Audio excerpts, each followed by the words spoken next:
Thank you, and thank you all for coming out this evening. Can you hear me? Is this wired up? Someone?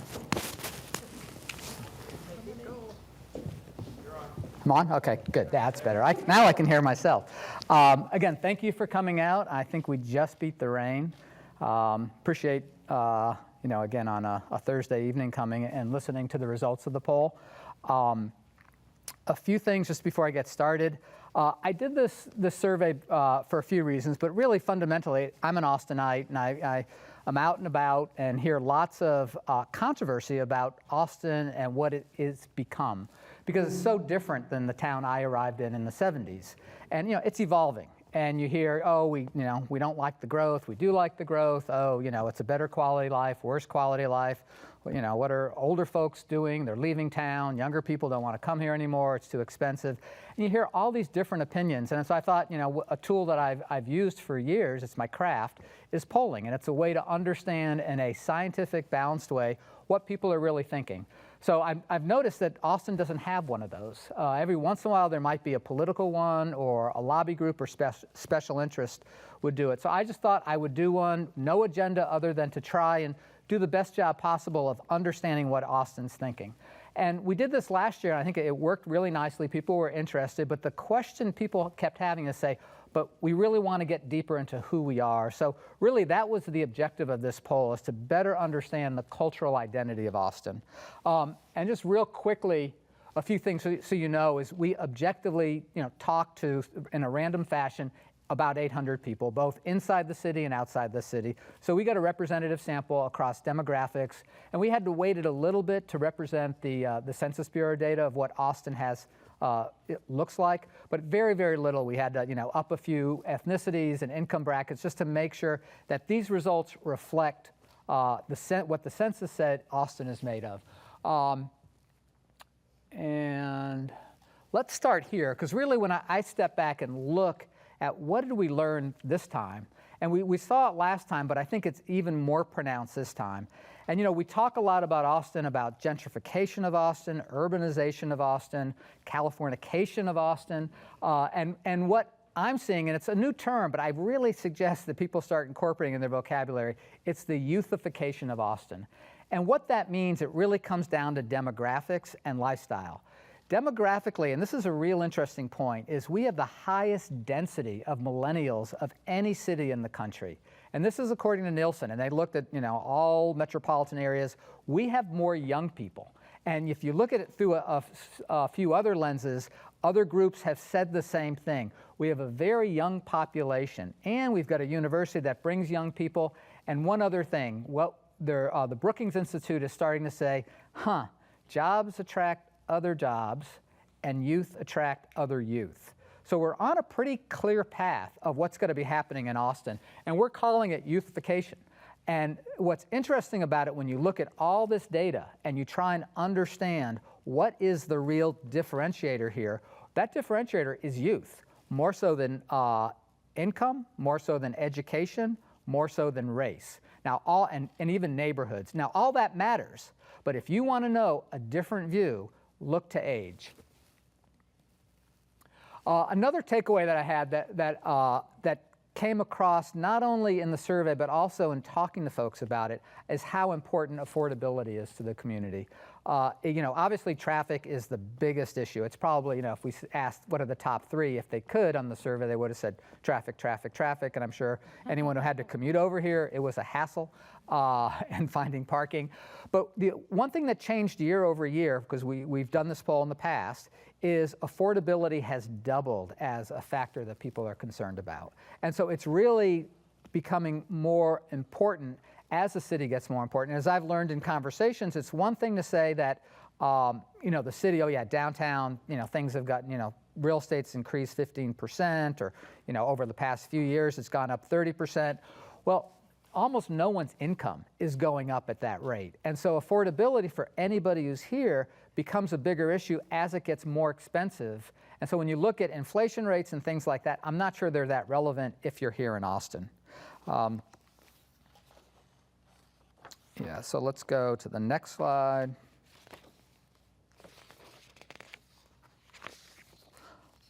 Sorry, on affordability. Smartphones are so much easier. This is another real interesting takeaway because, again, who are we? I wanted to find out who we are. So we asked a series of questions, and it came out more interesting than I thought, is, what words best describe Austin? And then we took those same words and said, what words best describe you? And so we have this perceived idea of what Austin is, and we think it's weird, we think it's hipsterish, musical, artistic, and entrepreneurial. And it's up like in the 70–80% of Austinites think that's who we are. But really, when we say, okay, now who are you? The reality is, and this is really nice, it's very healthy, we are ourselves active, creative, technologically sophisticated, and laid back. And I always like we're active and we're laid back. I'm not exactly sure what that means. Someone said you're being able to run in a race and then go over to Rainy Street and drink a beer. I thought that was pretty appropriate. But actually, I thought, and KUT, they did a little story on it this evening. I thought their interpretation was really interesting. What they found, actually, in the Statesman too, what's most interesting is that actually 45% of us label ourselves conservative. And we think 75% of us think we're a liberal city, but 45% label themselves conservative. The other one, which is even more interesting, is religious. We do not think we're a religious community. But again, when you ask citizens, 45%, approximately 45%, say they are religious and they go to their religious institution. So I think there's an interesting perception of who we are. But I think this might be one of the best takeaways when we think about who we are, because again, we asked the question, and all the results, by the way, are on the website. We're very transparent on the poll and all the questions we asked and breaks and everything else, because it's designed for people to use. But we hear the expression "keep Austin weird," and about 29% of us like that. So most people don't like it. But it's interesting to get underneath what does that really mean. And from my point of view and looking at this data, I would say what we're really saying is keep Austin creative. I think that is a value that 80% of the public identify with themselves, and they also think, I think it's in the 90%, we think we're a creative community. It's how we see ourselves, and it's how we see the community. And it goes back to the youthification. The one big differentiator in describing Austin is millennials, and that, again, by the way, is about between the ages of 18 and 35. They describe Austin as a creative community. And then that circles back to those two issues, and one issue actually I didn't talk about, but one, the affordability. I think we really understand that affordability allows for creativity. If you're going to take risk, if you're going to have a different type of job that might not give the kinds of financial rewards that you need to live in Austin, you're not going to live here. And so affordability is a huge issue. And the other issue, which I learned from our panel, which in a very good earlier discussion, is creativity also has an awful lot to do with diversity. And diversity not only from an ethnic diversity, but an ambition diversity, a neighborhood diversity, an age diversity. So I think those two components in understanding creativity, affordability and diversity, is a really nice way of understanding what is behind that expression, keep Austin weird. So on that, I'm going to turn it over to our panel. Again, we have curated, I think, some great folks. Not only the moderator, Judy Maggio, who's a veteran newscaster here in Austin. She came here in the 70s and is a millennial, by the way. Yeah. And then we have a great panel. Again, I've had a chance to talk to them. I think it's going to be a really interesting discussion. And on that note, let me turn it over to Judy. Your baby boomer millennial. Thank you, Peter. This has been so fascinating to study and watch, and it is a great snapshot of how we view this wonderful place we call home. And one of the most interesting parts of it to me was the fact that this is such a millennial city, that it is a youthified city. And so we thought the panel members today represent a lot of diversity in our city, but just some great paths that they've taken, what's brought them here, what's taken them away, what's made them come back. So we want to introduce you to them. And they are all engaged, very successful professionals in our community, contributing in many, many different ways, giving back. John King is an account executive at Spark Cognition. You want to wave, John? He's a third-generation Austinite. Now, we don't have many of those left in our community. After working in Washington, D.C., he's been back in his hometown since, 2009, you said? His degree is in religious studies. But he's now getting his master's in energy and earth resources, and that's in his spare time. And after seeing your resume, I'm pretty sure your spare time is non-existent. Thanks for being here, John. Then we have Teresa Granillo. She is the executive director of Con Mi Madre.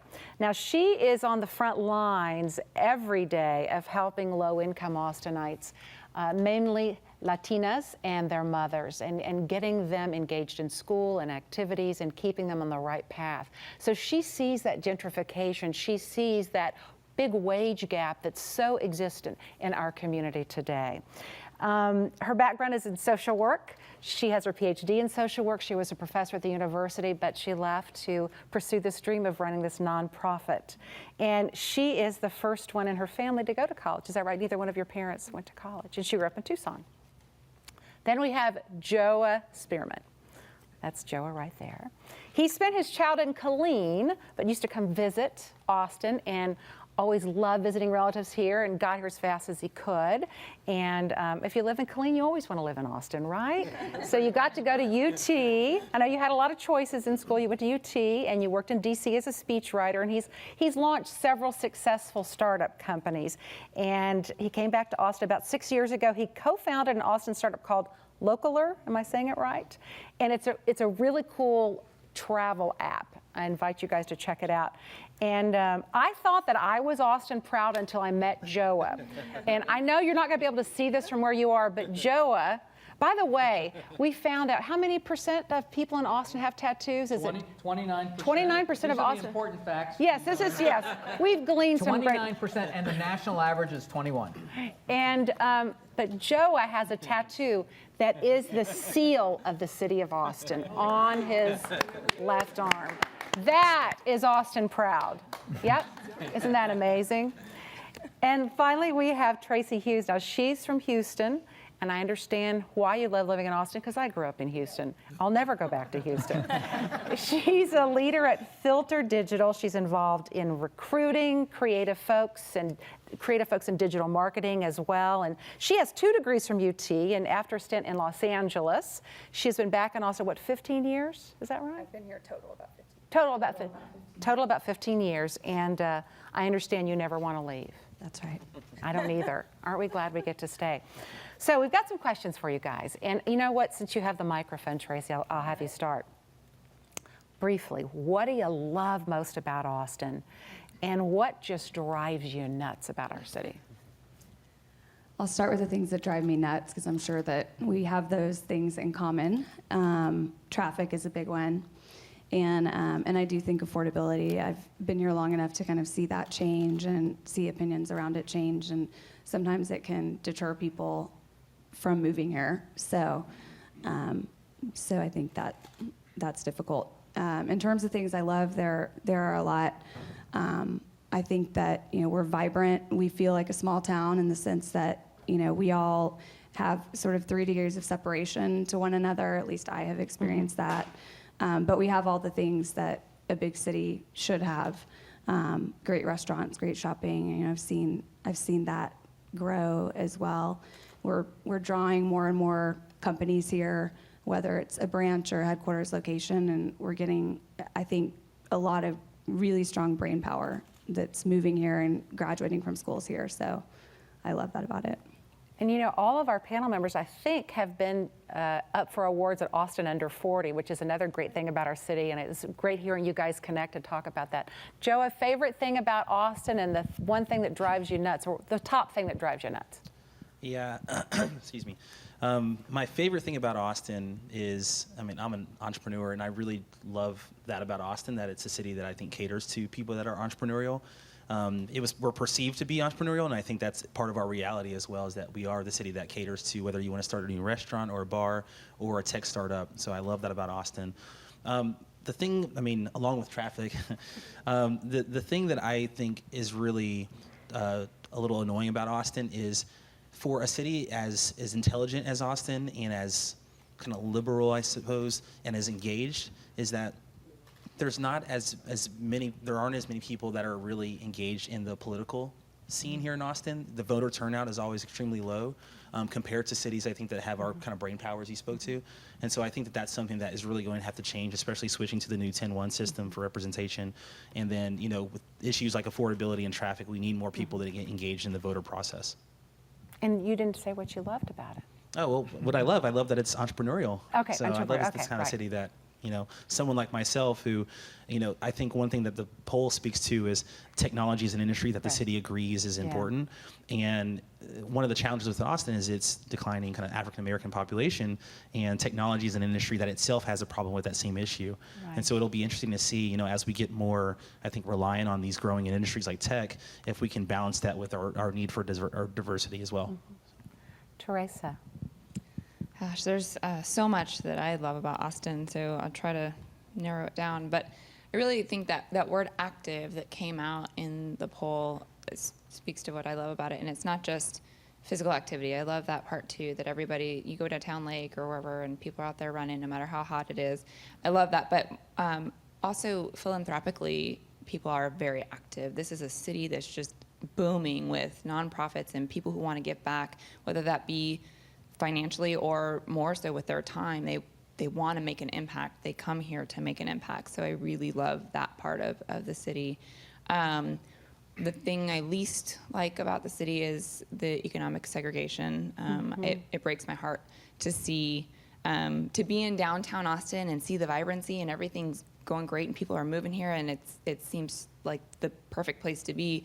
And I drive, 15 minutes south and have to go into the different schools and neighborhoods in which we serve, and it's just sad to see the stark difference and that they don't get to experience all that every day like all of us do. And I recognize they don't get to go running on Town Lake whenever they want to. So There is a haves and have-nots flavor of this community that it is kind of sad sometimes. John, you've seen Austin from day one, so you have an interesting Since perspective. my day one, yes. Since your day Yeah, one, since my that's day right. one. Not the day one of the city. That's right. That's right. Even I wasn't covering news. What's the date on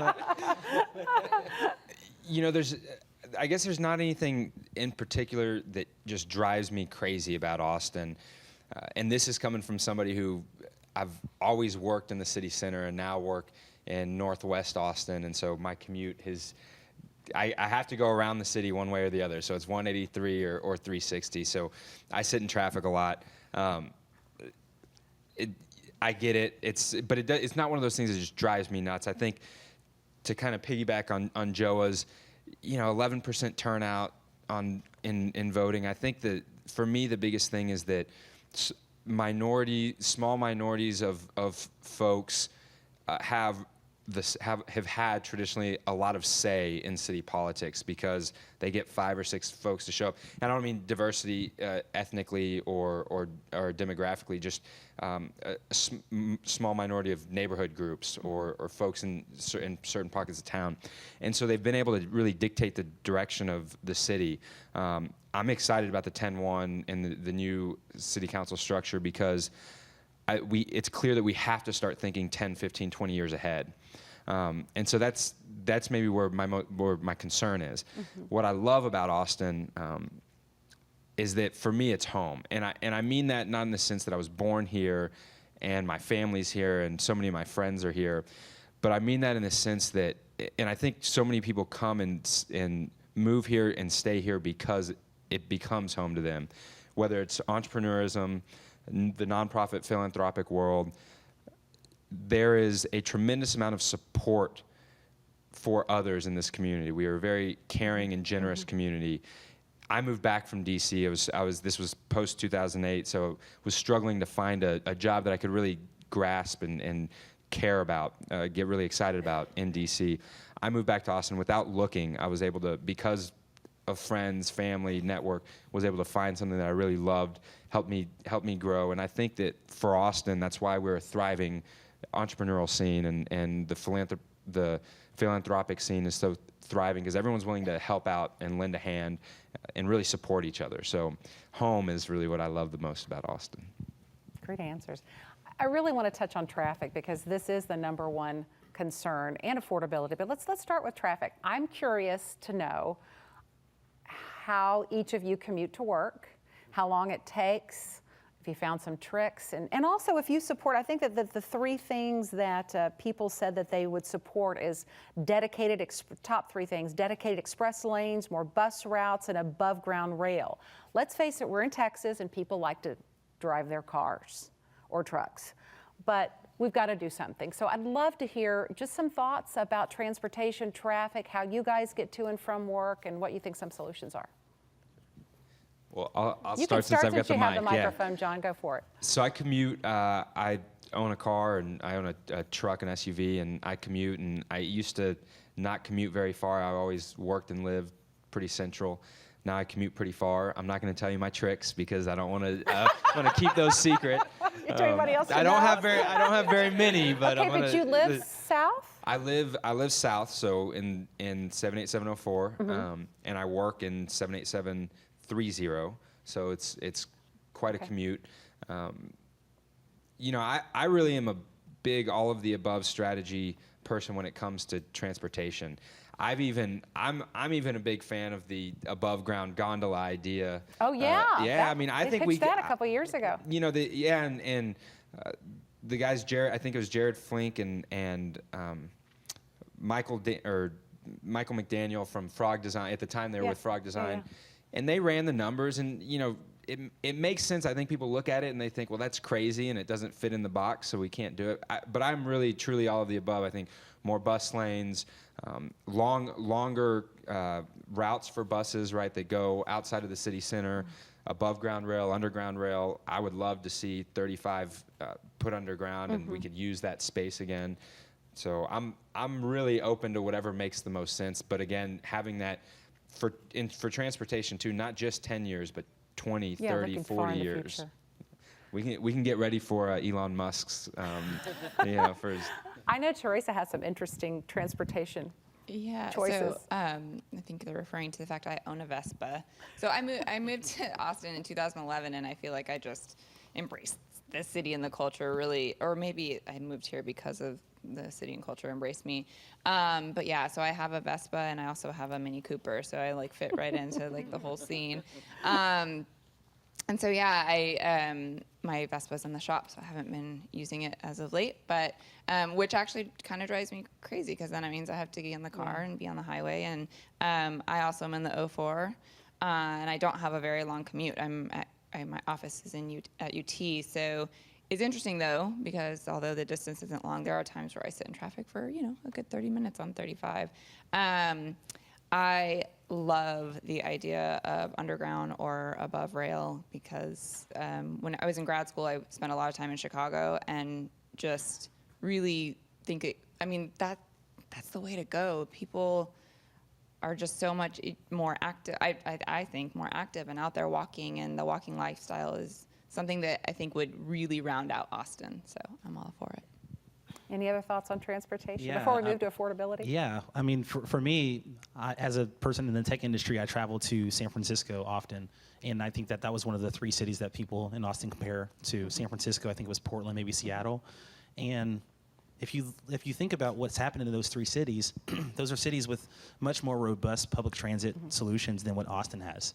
And I think that what's happening in Austin is you have millennials who maybe if they weren't living in Austin, they would consider living in a city like San Francisco or New York or Seattle, whereas I think there's a kind of an older aspect of Austin where the comparables weren't San Francisco and Seattle, they were maybe Dallas and Houston. Right. And those are cities that traditionally don't have transit infrastructure. So I think we see what we have today as it's good enough, and some people see it as it's not good enough. And I think that what's going to be interesting is as the generation that we're a part of, I think millennial, as we get older and we start to have families and children and whatnot, it's going to be interesting to see if we continue to believe that what I think other generations believe, which is that what we have is good enough, or maybe we just need a little bit better, maybe one extra lane on the highway type of thing, or if it's something fundamental like what's happening in cities like Seattle and Portland where they say, you know what, we need to spend whatever's necessary to make this 30, 40-year investment in rail.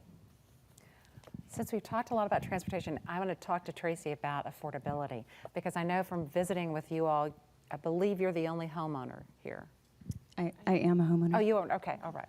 But I want to know Do all of you live in the city limits? I'm also an 04. All of us. All of Oh, us wow. Well, what happened We to our need to get together after this, diversity? guys. We're screening for you know where the millennials are. The millennials are south. We moved from 02. So, But affordability is a huge issue. I know the mayor in his 100-day address said that if artists, teachers, longtime Austinites can't afford to live here, we can't be the Austin we've always intended to be. A lot of people can't afford to live within the city limits. What are some solutions there? And you said that you're married, and that's one of the reasons you're able to afford to buy a home. Just let's talk about affordability. yeah, when I first came back from LA in 2006, I found an apartment for $650 off of South First, and I was so thrilled that I signed the lease that day. I was like, I hadn't even fully decided that I was going to move back, but I was like, this is crazy. So it had like a little yard, and so obviously things have changed since then. You know, rentals and I think mortgages inside the city are more on par with Seattle or in LA now, and I think it is tough. You know, I'm married, so we have a dual income household. It helps a lot. Neither of us would be able to afford our home if we were single, so we can't ever get divorced. But, and I've seen some of my single friends struggle with that. You know, they may still be renting even though they have really solid careers, or moving further out if they've got kids and need more space. So there's that struggle, and that kind of intensifies the traffic problems that we already have. In terms of solutions, I think, you know, it's a tough one. I'm for tax incentives and housing incentives for creatives in the community, as well as entrepreneurs. You know, I recruit creatives. I've been doing that since '07, and if we weren't able to keep those people thriving and you know, and able to live here, then we wouldn't have that talent pool, and we wouldn't be able to pull people from other cities. And we don't want that to be the reason why people can't stay or can't be here. Now, Tracy, you reflect what we found in the poll, what Peter found in the poll, and that people do, although there's a lot of hubbub about it, in general, people supported tax incentives. Is that right? Yeah, Yeah. overwhelmingly. Yeah. And both like a homestead exemption came through, and also on the tax incentives to get business to allow, and it's a certain kind of business. You know, obviously they said the way we posed it was, you know, average $60,000 type salaries, and the city, it was overwhelming. And also just to reflect what Joa said is it was amazing how many young people said they didn't know. That response of that they you know, didn't know about certain things came through loud and clear in the survey. Yeah, quickly, we are in Travis Heights, and I think the homestead exemption has been huge in our neighborhood. You know, a lot of our neighbors have been in the neighborhood for 20 plus years, and I don't think they would be able to be there if it weren't for those property tax incentives. And once you get your home paid for, you still have a hefty tax bill, and that's what faces a lot of retirees. But we're not talking about retirees today. We're talking about millennials. Let's talk about affordability, because I know that you've seen it from many different places. You travel a lot. What do you think of the affordability here? What do you think are some problem areas? What are some solutions, Joa? I mean, I grew up in Killeen, and I grew up with a single mother. I'm the youngest of 3 boys, so we were on food stamps, we were on welfare, and the reason why someone like me, even as a kid, wants to move to a city like Austin is because the University of Texas is here. And I think that what you attach to the University of Texas is this idea that education is the pathway to opportunity, which I know is a lot of what you work on. And so I think that for me, when I look at affordability, I really think about long-term, is Austin continuing to invest in education? And that's one of the things I do have a concern about, is are the kinds of long-term investments being made in the public school systems to not just to cater to, you know, the person who their parents went to college and their grandparents went to college, but also catering to the person who's the first generation. And as someone who came up in that scenario, I don't know if my mom could have afforded to live in Austin in this situation, right? She may have been doing the opposite of starting in Austin, maybe moving out to around Rock of Georgetown, and eventually maybe even as far as a Killeen or a Temple. And so I think that that's something that I'm really interested to see if millennials, as we get older, if we care more about education. Or if it's something where we feel more entitled, I think just because we are a little bit more lax with things like spending or with understanding the importance of voting and things like that. So I'm really interested to see what happens over the next 10, 15 years in terms of investing in the main driver of kind of annihilating affordability, which I think is education. And speaking of education, briefly tell us a little bit about your work, Teresa, and the affordability issues that you see among your clients. Yeah, so like you said earlier, we serve Latinas and their mothers, and we help them stay on a path of education. I mean, that's what we do. We start with them in 6th grade.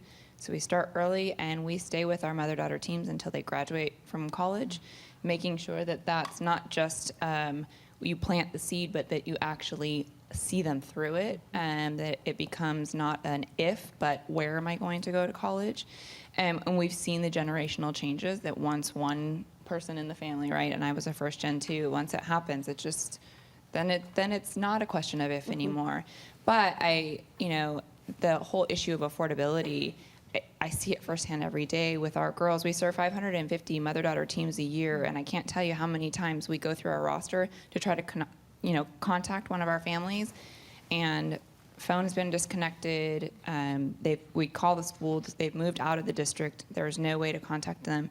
And it's really hard. It happens every single day to our families where they're being displaced, either through gentrification or some other, the affordability thing. Having a steady flow of income, being able to keep their home. So these are issues that are very, very front and center in my everyday life and the families that we serve. And so it's a huge issue. And even the people around me who do have money, I have friends, I mentioned, that live in DC, and they're trying to decide their next move, and they're deciding between Austin and Durham. And the constant conversation I have with them is affordability, right? Contrasting those two cities in terms of affordability, obviously Durham's gonna, it's every day it is an issue that, we face in Austin, and I feel like we have to do something. And I look at neighborhoods like Mueller, the Mueller complex, Right. and I really like that model, and would love to see more Mueller, models Mixed across use. town. Yeah. And I know, John, since you grew up here, I can't imagine the difference in, say, what your parents bought their house for and what it might be worth now, or you've probably seen these scenarios all over the place. Yeah, I definitely have. I live in 04, I've lived in 03, 57, 46, maybe a few others in there. And you said way up north Mopac, where it used to be Stop, I guess. Was when you Yeah, so I grew up until about 2nd grade off of Palmer Lane, and that was when Mopac ended at Palmer Right, Lane. yeah. So we I were remember at that, yeah. at the edge of the city in that regard. I think the incentive question is an interesting piece of it, and incentives get a lot of attention in the city of Austin. I used to work for the Chamber of Commerce, and my job was to recruit energy companies to town, clean tech companies to town. I am not opposed to incentives, but I'm definitely not a fan of them. And I don't agree with incentives as a blanket policy. I don't think there's 20 live incentive deals in the city of Austin anyways. It doesn't do a whole lot to bring companies. Austin brings companies. The reason why we have incentives is because to a certain extent it's a zero-sum game, and we have to play that game with Raleigh and with Phoenix and with Nashville. If one city's doing it, then all other cities that want to compete have to do it. The issue there is that I think when it gets down to things like homestead exemptions, individual incentives for certain creative class or entrepreneur class, is that we start to get in a mentality of thinking about addressing the symptoms as opposed to the underlying issue or the underlying problem. I think it'd be great for families to be able to buy a home and lock in a certain property value for a certain amount of years, and then have a guaranteed increase at a reasonable rate from that point on.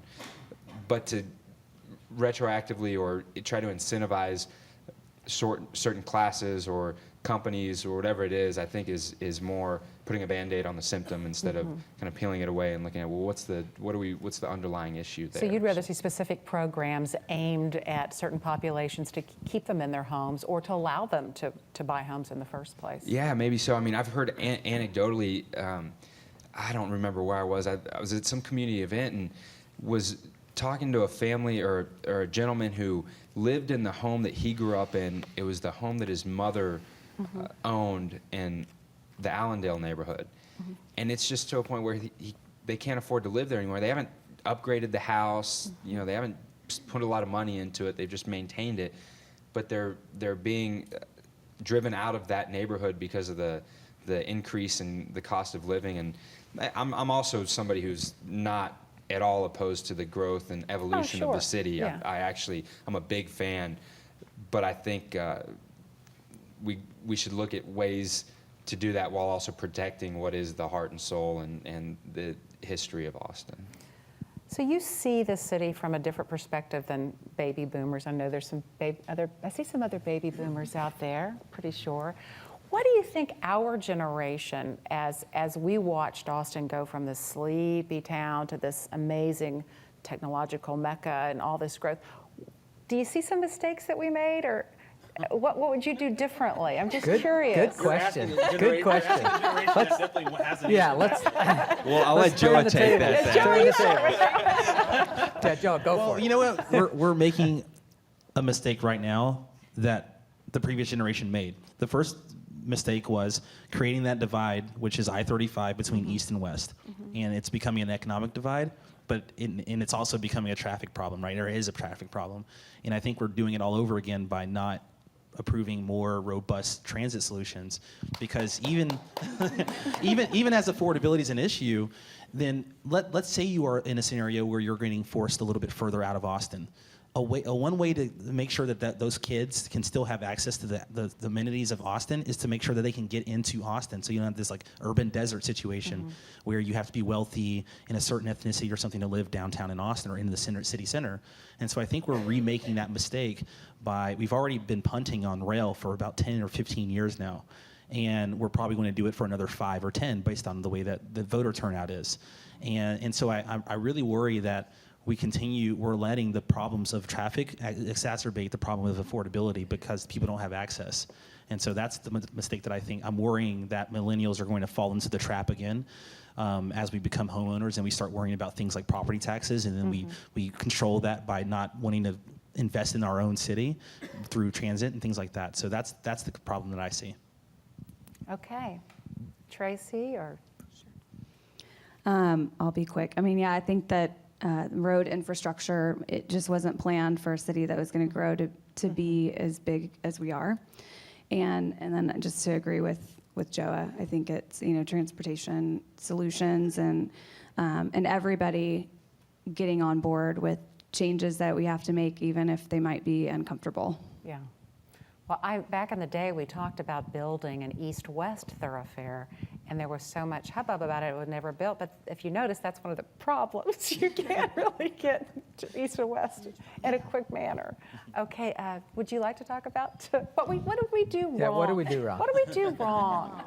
Gosh, I don't want And to. don't pull your punches. Yeah, like I don't want to We can point take it. fingers or anything like that. No, I mean, I don't know if it's necessarily that this is unique to Austin, but something that I see is with our education system. So the investment in certain neighborhoods and areas in terms of the education and the quality of public education is definitely not equal across neighborhoods. And so paying more attention to that piece of the puzzle in Austin, and the conversation is here, and I'm part of the AISD strategic planning right now, and but I do think that it's a significant issue that needs to be addressed, and I don't know enough about the Austin history to say that, you know, Yeah, something was right. done poorly then that caused it to be the way it is now. But you see it, But yeah. it's definitely a significant issue that needs to be addressed.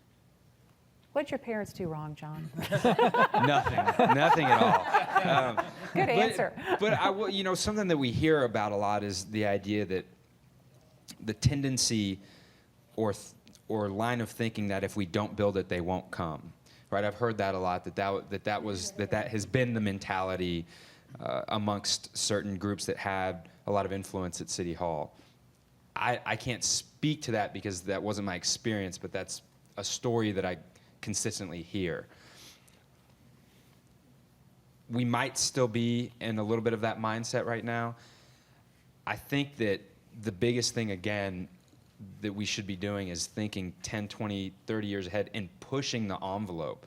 Maybe it's not as conventional as rail. Maybe that's not the answer. Maybe it's something outside, gondolas. Gondolas outside of the box a little bit. Tunnels. Yeah. But I do think that connectivity is a big issue, and you know what Mayor Will Wynn did to declare that we're going to have 20,000 folks living in the city center and really push the development of downtown. Like it or not, it's changed the city center, I think, for better, and I think that has done more for the city of Austin than any incentives could have ever done. Any recruitment, I mean, that's what got everything kicked off. So I think it's that visionary leadership, putting the vision down and then mapping it out and getting it done. Kirk Watson actually started that, and then Will Wynn Yeah, that's followed right. up, and it has been a massive change in our city. One of the things that Austin's often criticized about is African Americans don't feel welcome here. Sometimes that's said about the Hispanic community as well. Joa, can you talk about that? Because I know there was a really heartbreaking story in the newspaper recently about a legislative aide that came here and was knocking on a door. You probably read it. And who was an African-American guy in a white apartment complex. Next thing you know, the police are coming. He was just trying to go see a friend. I mean, that's frightening in our community. Yeah, well, what I would say is that Austin has so many strengths, and I think that unfortunately some of those strengths don't play to the strengths of the kind of community that would be more diverse ethnically. One of those is, you know, we have a very robust technology industry. Well, that's an industry that itself has a major diversity problem. So on one hand, it's great that they provide great jobs, but on the other hand, it's bad because ethnically, that's not a very diverse industry. Whereas maybe consumer product goods, like what you see in Dallas, or banking, those are much more diverse industries. So that's one issue. But to me, what I see in Austin is that one of the issues is geographic division that you spoke to. So there are pockets of Austin that are more ethnically diverse than others. And then I think one of the other issues that I see is beyond the geography is there's a mentality of sometimes Austin suffers from Texas. You know, and I think in Texas mentality, there tends to be this is the way that it's been done, and this is the way that we do it. And so there's natural resistance to different people coming through certain doors, which is the instance that happened for that gentleman. He wanted to live in a certain place, and it was his home, and he was still having issues.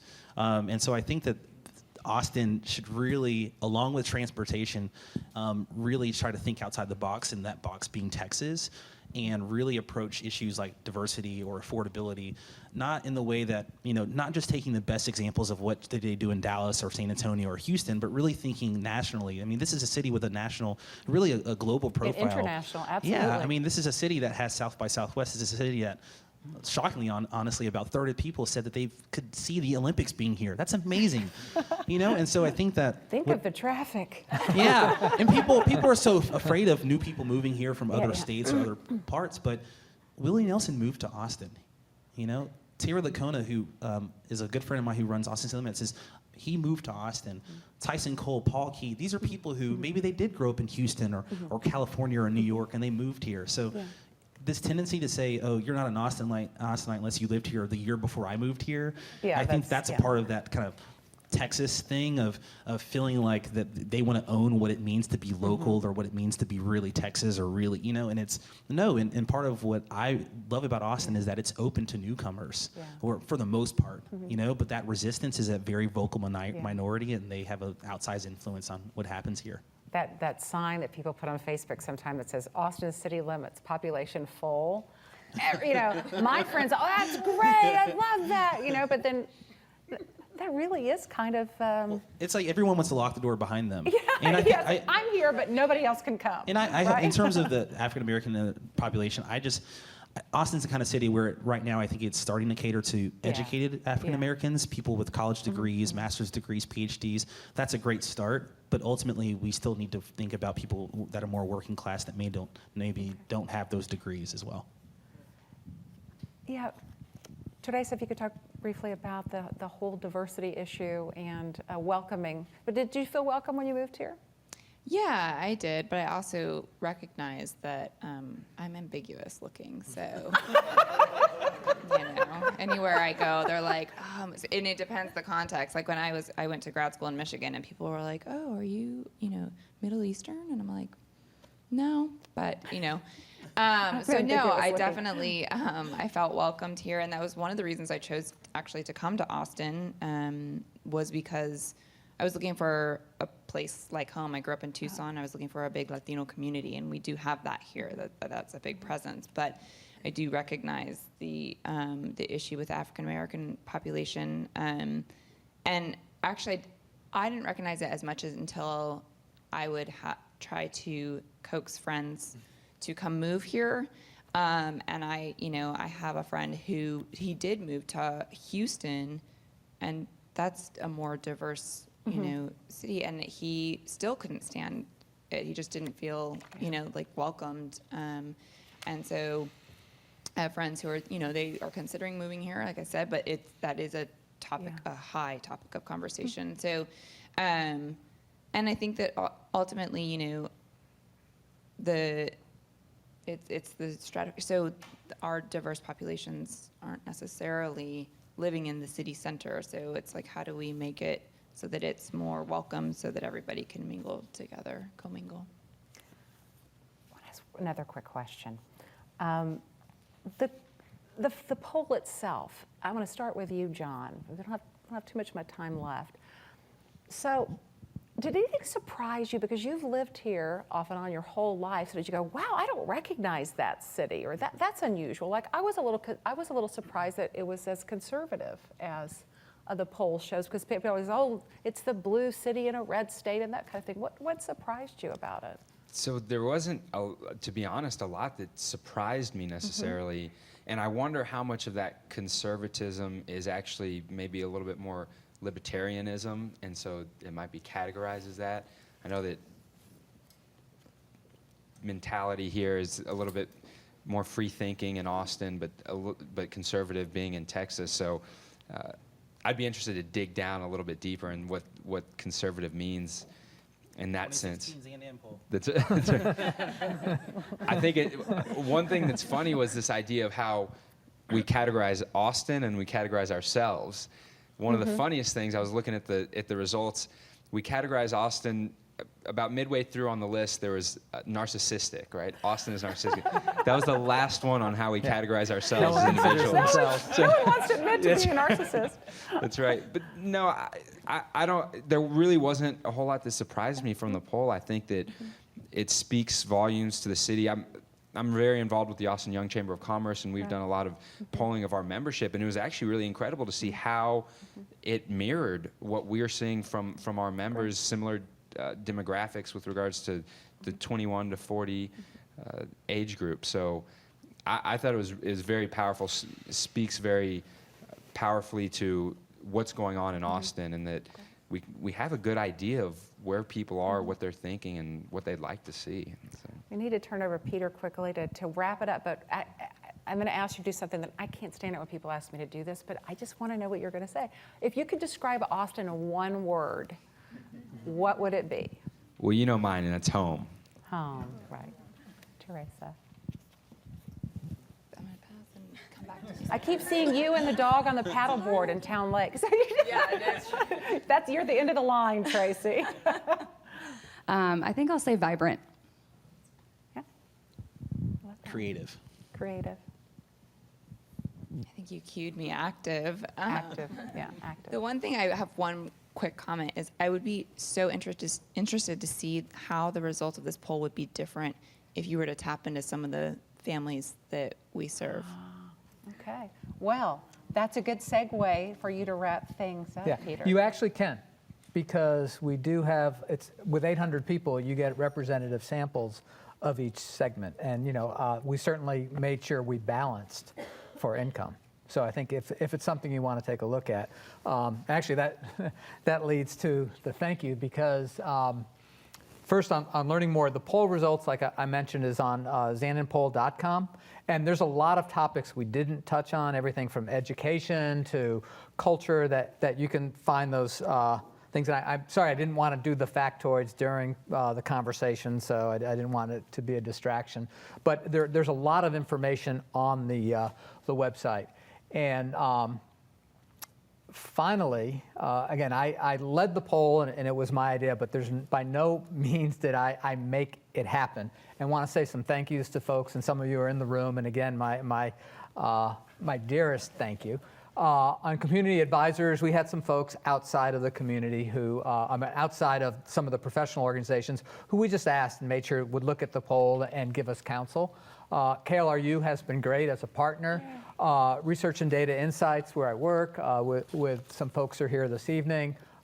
They did most of the heavy lifting on the research. Canby Information Group, folks I've worked with for almost 30 years. They did the heavy lifting on the poll to make sure that it was done systematically and objectively. And then a lot of folks to help put this event together, the media play, and just making sure everything would happen from Hill Knowlton Strategies, again, another place that I'm involved with. But they all volunteered their time, and I just really would like to thank you for that effort. And then last but not least, Frank Ward did a tremendous amount of work, and that's Frank on the paddleboard. I said, can you go do something that kind of represents the city, as a little entrepreneurial, creative, affordable, kind of shows that, you're active and laid back at the same time. And I think he did it. What do you think? You think he was able to... Yes, absolutely. Good catch. So again, thank you very, very much for coming. We've got some wine and refreshments. Please stick around as long as you want. And any feedback, please, take some time. Give me a call. I will be doing this on some sort of regular basis, so feedback is very much appreciated. It's for the community to talk about. So if you have opportunities in groups that you belong, and you would like some of this data or anything, like you had asked, please, it's there for your taking. All right, thank you. Those were great. Weren't they wonderful? Oh my gosh, it gives me hope for the future.